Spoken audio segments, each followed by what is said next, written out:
The biggest fight in Jujutsu Kaisen's history is finally here. After more than 200 chapters, the most anticipated fight between the strongest of the Heian era and the strongest of the present will finally begin. And with both Gojo and Sukuna being at their peaks, it's time to see who the real honored one really is. After the time skip, December 24th has finally arrived, and everyone has gathered to see the outcome of Gojo's greatest fight. As Gojo lays out the preparations for his fight with Sakuna, with Ajichi and the others, with Yuta Akotsu, Itadori Yuji, Maki, and Hikari waiting on the sidelines to take on Sukuna in case anything goes wrong. As just in case Gojo dies in his fight against Sukuna, Yuta and the others will need to be the ones to take him down. After the events of Shibuya and the Culling Games, Yuji and the others have grown significantly stronger to face the threats that were in front of them, bringing Gojo's goal at the beginning of the series of nurturing strong, clever allies into reality, as every single one of them are ready to help him take down Sukuna in whichever way they can, closing out one of Gojo's biggest goals before the biggest fight that he has. But Gojo may not be in the clear just yet, as Gege Akutami's ending of one person on Gojo's team dying, or all of them dying except for one, is getting closer and closer. This only gets more significant as the stakes begin to rise, with Kenjaku's plan of starting Tengen's merger once only he and Sukuna are left alive in the Culling Games, making the outcome of Gojo and Sukuna's fight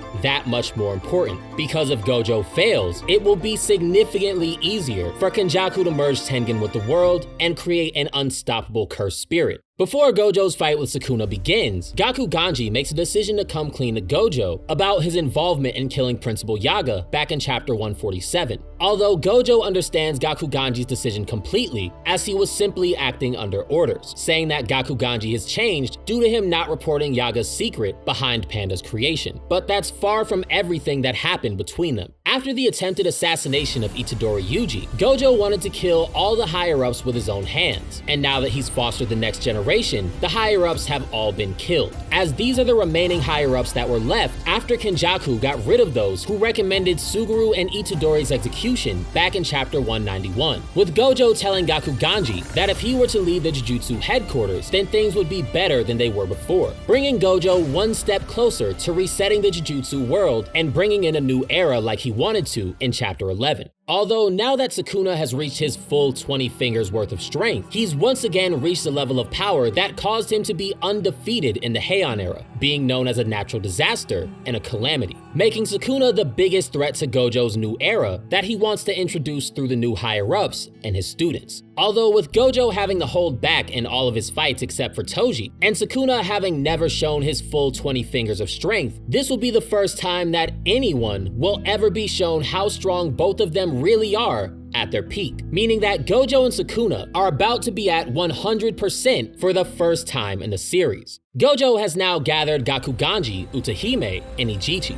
as these will be the people that are instrumental to his plan of fighting Sukuna that he mentioned in chapter 221, saying that the role that they have to play in Sukuna's defeat is monumental, making every single person involved a legitimate part of Gojo's strategy. During the process of preparing for the fight, Gojo talks to Ajichi, who asked him about his time spent in Prison Realm, because as Angel pointed out, time doesn't flow inside of Prison Realm normally, so Angel and the others thought that there was a chance that while he was trapped inside, Gojo may have felt like he was waiting for 100 years and may have gone insane, where Gojo tells Ajichi that the time inside of Prison Realm was a feeling similar to when work is extremely busy, where it feels like a week passes in the blink of an eye, and is something that he never wants to do again, which may be Akutami's way of saying that Jujutsu Kaisen has been stressing him out and that he wants to end the series as quickly as possible. One of the things that stands out in this chapter is that Gojo's clothes are completely different. Before the fight began, Gojo was dressed like Toji, the assassin who almost killed him 10 years ago, although he's now wearing clothes that are similar to Sukuna's clothing from the past, drawing yet another parallel between Gojo and Sukuna, as the two strongest sorcerers in history. During his conversation with Ajichi, Gojo asked about the aftermath of his capture in Shibuya. As before Gojo was captured, he used his domain expansion, Unlimited Void, to counter Mahito's army of transfigured humans, where it was said that after only 0.2 seconds of being exposed to Unlimited Void, the humans in the area were flooded with half a year's worth of information and left unconscious, and would be able to rejoin society 2 months later. Ajichi tells Gojo that when the Shibuya Incident occurred, his fight with the disaster curses was the epicenter of where the curses were released, making it highly unlikely that non-sorcerers would survive. However, the presence of Satoru Gojo's cursed energy was so strong after Unlimited Void that none of the cursed spirits in Shibuya ever came near the area where he was sealed again, with all of the humans who were affected by Unlimited Void being rehabilitated and returning to their normal lives, meaning that the lingering presence of Gojo's cursed energy was enough to keep cursed spirits away from BF5 for 2 months straight, which is an incredible feat completely on its own. Having all of this information, Gojo is now ready to fight Sukuna, with Ajichi, Utahime, and Gakuganji all playing a role in the fight from their respective positions, with Uraume being beside Sukuna, who's ready to fight Gojo despite not having known about the time or the location of the fight in advance, with Sukuna sensing Gojo's cursed energy from all the way on the other side of Shibuya, drawing another parallel between them, as this is similar to Uro and Ryu sensing Sukuna's presence from across the city, as both Gojo and Sukuna's cursed energy overwhelmed everything around them. Before the fight with Sukuna, Ajichi was sure that he had no role to play in the upcoming fight, and that he would have been better off dying instead of Nanami. Although before the time skip, Gojo assured Ajichi that he still had a monumental role to play in the upcoming fight. With the day of Sukuna and Gojo's clash at hand, Ajichi still questions why Gojo chose to bring him along rather than someone else, as Gojo tells Ajichi that he's the one person that he trusts the most. Throughout the series, Ajichi has constantly battled with the idea that he was useless, as even when he was starting out as a sorcerer, he didn't have the strength or the talent to exercise curses at a high level, leading Gojo to tell him to quit being a sorcerer altogether and to Ajichi becoming an assistant director. And while he expressed appreciation for this, Ajichi's lack of strength has haunted him throughout his life. Although as an assistant director, Ajichi has played a role in several of the missions of the sorcerers throughout Jujutsu High, as Ajichi has been placing barriers throughout various sorcerers' missions that have been strengthened by Tengen's influence. Because of his inability to exercise strong curses, Ajichi believed that he wasn't worth being alive, although his ability to create these barriers effectively is exactly what made him valuable to Satoru Gojo's plans. On the day of Gojo's fight in Shibuya, Ajichi can be seen directly behind Gojo, as he prepares to use a barrier to aid Gojo in his fight, as he recalls that even his decision to not be a sorcerer wasn't entirely his own. But with Gojo putting his trust into Ajichi, Ajichi refused to let him down, saying that he would succeed in using this barrier even if it cost him his life. Through this, Ajichi was able to create a barrier that changed the entire outcome of the beginning of the fight, as this barrier was strong enough to throw off Sukuna's senses, giving Gojo an advantage for his opening move, showing that Gojo's statement about Ajichi playing a monumental role in the upcoming fight was 100% true. With Ajichi laying the foundation for Gojo's plans, with his barrier, the rest of Gojo's preparations can finally begin. This chapter gives the first look at Utahime's curse technique, which will give herself, or any sorcerer of her choosing, a boost to their curse energy reserves and their output, which works temporarily as long as they remain in range, letting her make Gojo even stronger than he normally is. The Mastery of Jujutsu Sorcery can be said to be the Mastery of Subtraction, where subtracting unnecessary movements from your abilities will essentially make you a more skilled sorcerer. However, when you don't subtract any of the original movements of a curse technique, you can bring out 120% of its potential. Utahime uses incantations, hand signs, and dances to achieve a higher level of her curse technique, Solo Prohibition Zone, letting her buff Gojo's curse energy reserves and his curse energy output to a level that he wouldn't have gotten to on his own. Principal Gakuganji is also able to contribute due to him using music with his curse technique, as his curse tool is a guitar, as shown in his fight against Juzo Kamaya in the Kyoto Exchange event, giving him a role to play in making Utahime's incantations and movements even more effective than usual, giving Ajichi, Utahime, and Gakuganji critical roles to play in bringing Gojo to the strongest that he's ever been. In his early years as a sorcerer, Gojo was sent to rescue Utahime from a mission that she and Mei had been trapped on for 2 days, with both Gojo and Suguru calling Utahime weak as a grade 2 sorcerer, with Utahime not even being quick enough to defend herself from a cursed spirit that one of Suguru's curses consumed, leaving Utahime as a background character for the majority of the story who was annoyed by Gojo's presence. Similarly, Principal Gakuganji and Gojo were at odds for the majority of the story. After the Jujutsu higher-ups ordered the assassination of Itadori Yuji on his first mission, Gojo wanted to murder all of the higher-ups, which at the time included Principal Gakuganji. This led to Gojo antagonizing Gakuganji by saying that in the future, the stronger his students got, the more they would question the higher-ups' authority, alluding to telling Gakuganji that the higher-ups' days are numbered and that they should prepare for the problems ahead. As Gojo believed that Gakuganji was one of the people that would be taken out with the introduction of the new Jujutsu world. Yet, even with the events that unfolded leading up to Sukuna and Gojo's fight in Shibuya, all of their differences have been put aside to collectively pool their abilities into Gojo, the strongest sorcerer of their era, to have the biggest fight that Jujutsu has ever seen. With Utahime and Gakuganji both being at odds with Gojo in the past, now being two of his biggest assets when fighting Sukuna, making the scene of all of them buffing him that much more satisfying.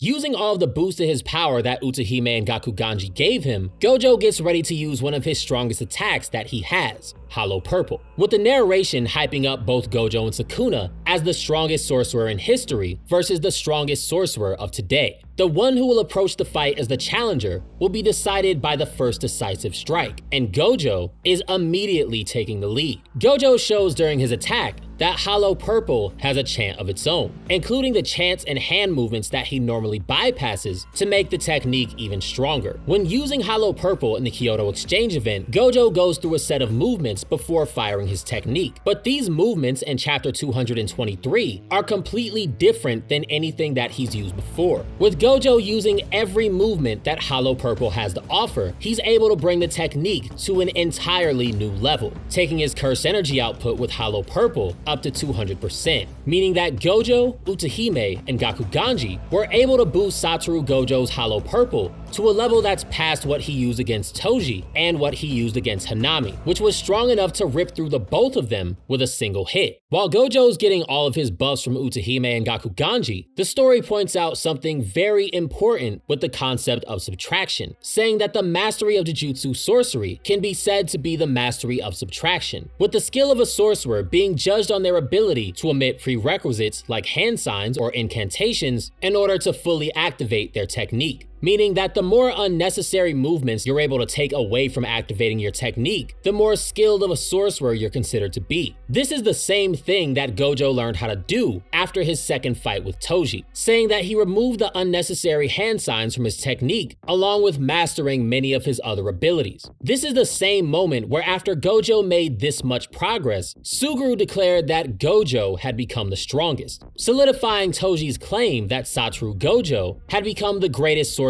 of their generation. This could lead to the return of Todo as a major player in the Culling Games and the fight against Kenjaku and Sukuna, as he's one of the only characters that hasn't been shown from the time that the Culling Games started. With Todo having lost one of his hands to Mahito in chapter 130, having Todo subtract the need for a second hand when activating Boogie Woogie would be the perfect way to bring him back into the story to help out his brother, Itadori Yuji, as Yuji consumed the death paintings, and Choso has already fulfilled a critical role in delivering Prison Realm to unseal Gojo, giving Todo the perfect opportunity to shine one final time by Yuji's side for the final fight. Yet even with all of these buffs, Gojo and Sukuna's strength may work against them, as both of them pushing each other to their limits is a part of Kenjaku's plan. As the main reason that Kenjaku left the area to begin with is he didn't want to be killed by Satoru Gojo, saying that had he not been by Sukuna's side when Gojo was unsealed, he would have died instantly. In chapter 222, Kenjaku pointed out that he planned on using Gojo and Sukuna's fight as a chance to kill all the other Culling Games players in Shibuya, as no matter who wins the fight between Gojo and Sukuna, the winner will be so exhausted that they'll be able to be taken down, with this being the reason that Yuta and the others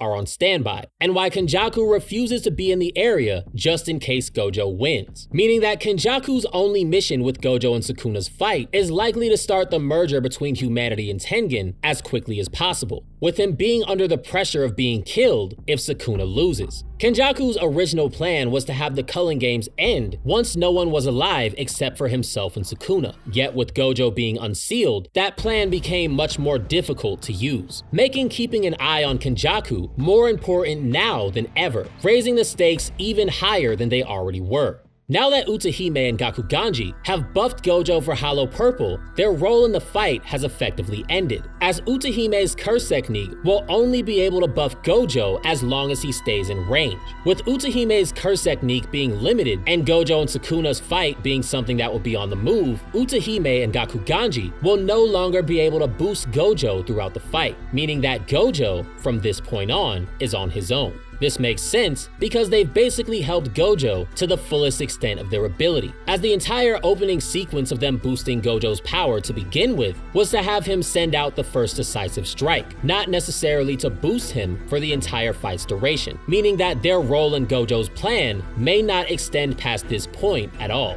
This would lead to the only people on standby throughout the fight being Yuta Okkotsu and anyone else that will be with him to take on Sukuna in case Gojo loses. As even with Ajichi's barrier having served its purpose by throwing off Sukuna's senses, with Gojo no longer protecting Ajichi due to him fighting Sukuna, Ajichi will be sent to the sidelines as well, bringing the real one-on-one between Gojo and Sukuna front and center. When firing Hollow Purple at Sukuna, Gojo took a similar approach to Toji Fushiguro, which is ironic considering that they were wearing the same clothes before the fight started, meaning that Gojo could have picked up some plays from his fight against Toji from 10 years ago, but what would those be? During the Hidden Inventory arc, Toji Fushiguro was the only known person who didn't have any cursed energy. This would be the reason that he passed through Jujutsu High's barrier undetected, with him using a weapon that didn't have any cursed energy to attack Gojo by surprise, giving him a head start against Gojo in their fight that he carried to the end.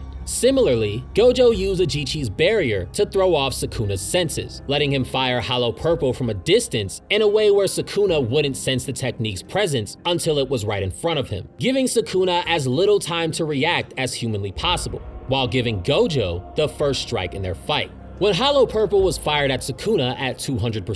Sukuna was visibly surprised at how much curse energy was rushing towards him at the last second, bracing his arms for impact as Uraume was right behind him, with Hollow Purple blackening out the entire area, showing how strong Gojo's 200% Hollow Purple really is. The impact of Hollow Purple was able to bring down the entire building that Sukuna was standing on, sending the building crashing down off of the shockwave alone, with Sukuna standing in the smoke afterwards, having survived, showing that Sukuna is completely ready to fight Gojo with everything that he has. Sukuna approaches Gojo after having used reverse curse technique to heal some of his injuries, which can be seen by the smoke coming off Sukuna's hands, the same smoke that was coming off of Kenjaku when he healed himself against Yuki Tsukumo. Yet even then, one of Sukuna's hands is completely burnt off, being far slower to recover, showing how strong Sukuna really is at his peak to still be standing in the first place. This will be the first fight that Gojo's had in over 10 years where he gets to go all out. The last time that Gojo was able to fight one of his opponents using the full extent of his ability was Toji Fushiguro, when Gojo unleashed Hollow Purple for the first time. Every fight that Gojo's had since then, he's had to hold back to not crush those around him. During Gojo's fight against Jogo,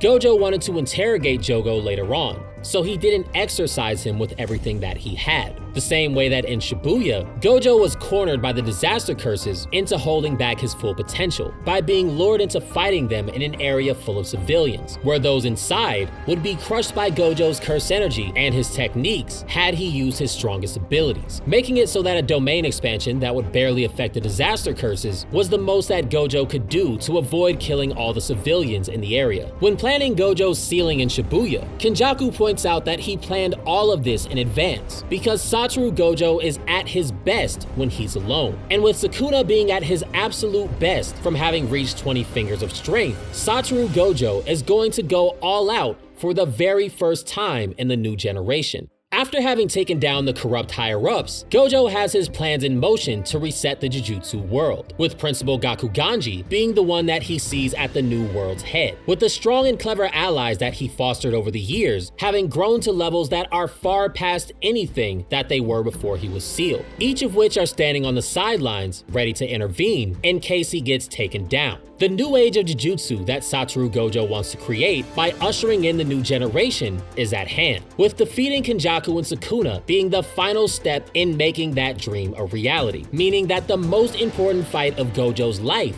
begins here. Beating Sukuna means seeing what he fought for since the death of Suguru realized, and losing means the possibility of it all being destroyed. Yet beating Sukuna won't be done so easily. Sukuna still has all of the 10 Shadow Shikigami and 2 domain expansions, while also having the ability to bring out Maharaga's wheel, to pass on adaptation of Infinity to Maharaga later on, making Sukuna's list of options far higher than it may have seemed at first glance. Meanwhile, Satoru Gojo can still have more to show as well, as his maximum technique has yet to be shown. During Gojo's fight against Toji, he uses maximum curse energy output, Azure Glow, but the wording of this is specifically different than the maximum techniques in the series, meaning that Satoru Gojo can still have a new technique that no one has ever seen that will only be used against Sukuna. And with Yuta and Yuji having plans to save Megumi, all 3 of them are waiting for Sukuna to be taken to his limits before taking any action, as that's the only time that they would be able to make a move on Sukuna,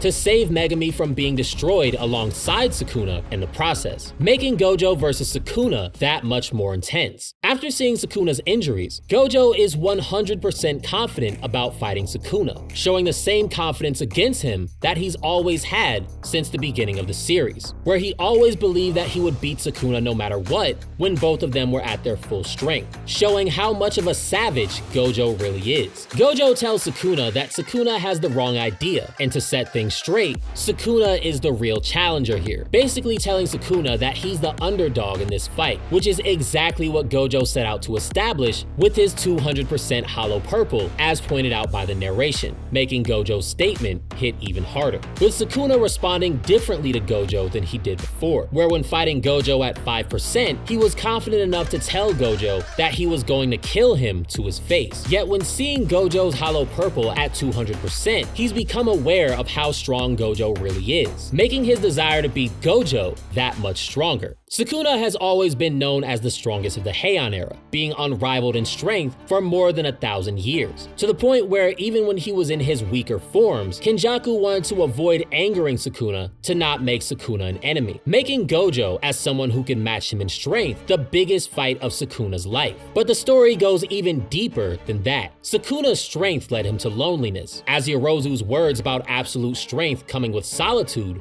resonated with him. Gojo, having experienced the same loneliness as the strongest of the current era after Suguru's death, is the only person that will understand that sentiment, giving the fight far more meaning for both Gojo and Sukuna, even beyond a battle between the strongest, as they're the only characters that understand what life is like at that level. Both Gojo and Sukuna's loneliness is something that can only be met by clashing with someone else with that same peerless strength, the same loneliness that Gojo swore to never let anyone feel again by fostering the new generation. Now coming face to face with someone who can not only give him a real challenge for the first time in years, but someone who understands his solitude as well, making Gojo and Sukuna's clash significant for the both of them on different levels. But there is one burning question on everyone's minds. How is Sukuna alive after Hollow Purple, especially when Gojo buffed it to 200%? Well, there is more than one way to answer, and I think the results may surprise you. How Sukuna survived Hollow Purple depends on what your interpretation is of how Hollow Purple works. Those that believe that Hollow Purple erases matter and wipes out everything that it touches no matter what, move under the axiom that Sukuna somehow dodged but wasn't able to move one of his arms out of the way, resulting in a burnt off hand. There are some flaws with this, as Sukuna can be seen bracing for the attack in front of Uraume, holding his hands out to block, and taking visible damage to both of his hands. Although there is one more explanation that gives a far better look at what's happening. Limitless as a whole is described as a technique that attacks its target on an atomic level. With an extra bit of information provided by TCB, one of the most reliable groups of translators for the series, it's pointed out that the kanji behind Gojo's Hollow Purple is the same kanji that's used for Yuki Tsukumo's virtual mask that she makes with Bambaye, meaning that Gojo's Hollow Purple wouldn't erase things from existence, but attack his targets with a virtual mask that behaves as if it exists, instead of one that truly doesn't exist and erases everything that it touches, which for Sukuna would mean that he can block it with curse energy to the best of his ability, as it wouldn't bypass his defenses, but instead be ridiculously powerful and hard to block, with the fact that he survived in mostly one piece, showcasing both Gojo and Sukuna's strength even more. With Sukuna's arm still smoking and recovering from Gojo's attack, and Gojo being completely ready for what's coming to him, the fight between the strongest of the past and the strongest of the present is set to begin. And to hear an in-depth look at what happens next, subscribe to see more so you don't miss any of these videos in the future.